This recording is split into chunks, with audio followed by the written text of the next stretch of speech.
If you want to get better results with your health and fitness with less effort, then listen to this podcast. So I want to talk to you today about how sometimes trying too hard can result in worse results with your health and fitness.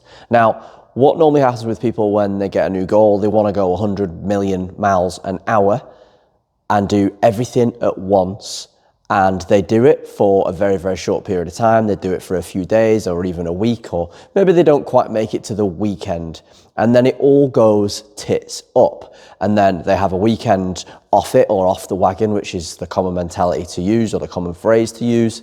And then the next week they get started again. It goes tits up at weekend, and the saga goes on and on and on. And I'm sure you can relate to this.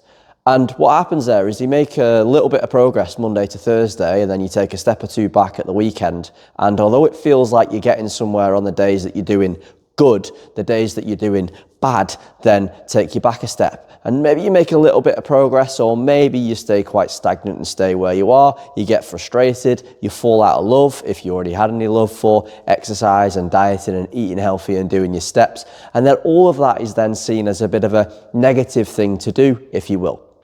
And so there is another way to do this, and there's another way to do it with less effort and less expectations where you can get more results.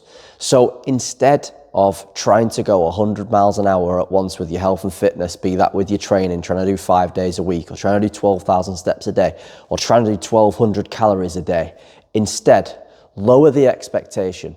Instead, work to get a minimum of 2 to 3 gym sessions per week. Work to get a minimum of maybe 8,000 steps per day, and work to get a minimum of tracking 5 or 6 days out of 7.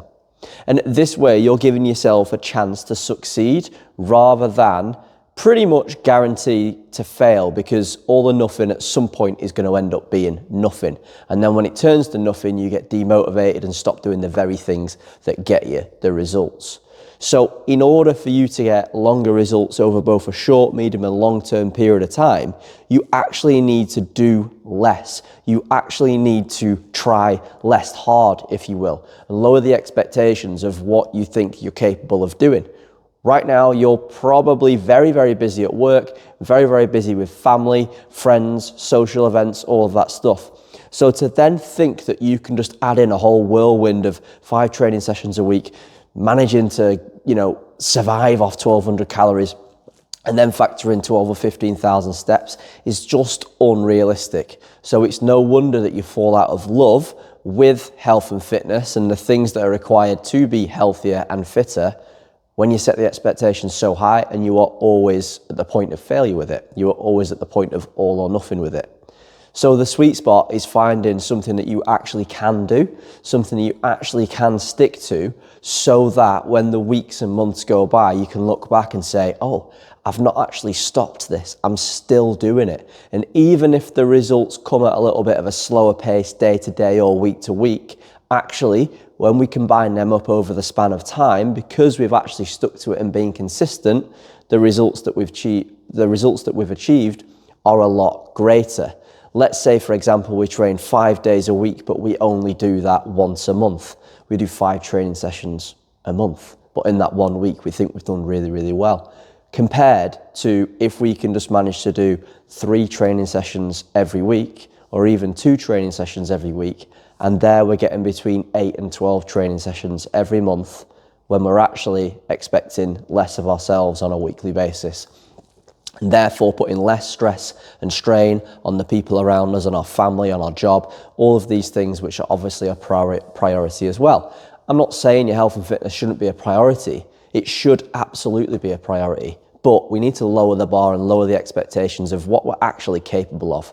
Because when we start, we're pretty hopeless at health and fitness. And so we need to make ourselves a little bit better. And by doing that, we set ourselves things that we can actually do, expectations and targets and habits that we can actually stick to, rather than things that we know based on evidence, every time it's come before, we've not been able to stick to it. But we seem to never learn from this. So the hack is actually to do less, to expect less of yourself so that you can build that habit and build it into your already very busy lifestyle, so that you can get everyone else on board with the fact that you can manage to do the gym 2 to 3 times per week and do 8 to 10,000 steps and manage your calories so that you can still enjoy social events and not be a complete, freak who turns up and doesn't have anything to eat when you go out for a meal or what have you.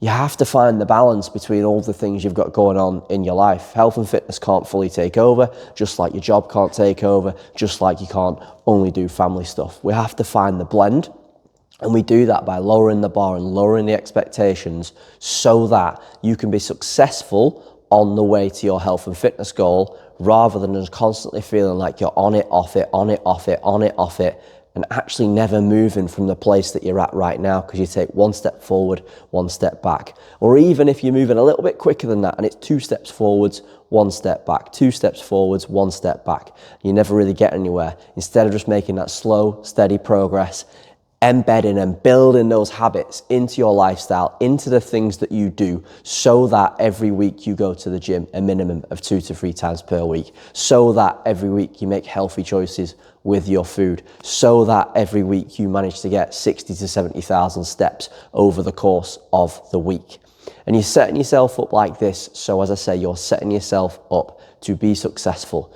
When you're successful, you want to do it more. You're motivated. You start to get results, and it's only when you start to feel and see results that you will be truly motivated, which is something my clients tell me all the time when they're doing their check-ins. They're like, oh, I can see this getting better. I can feel my pants now are fitting me a little bit better. That dress fits me a little bit better. I'm so motivated to carry on. Whereas at the beginning, it can feel really, really hard. And it's going to feel hard when the expectations that you set are so high. So to be more successful with your health and fitness, you should expect less of yourself. You should, in theory, work a little bit less hard than what you think that you need to work to get the results that you want, so that you can actually stick to it long term. Thanks for tuning in for today's episode. I hope you found that useful and valuable. If you'd like to hear more from us, all you need to do is hit the subscribe button, and we'll see you on the next episode.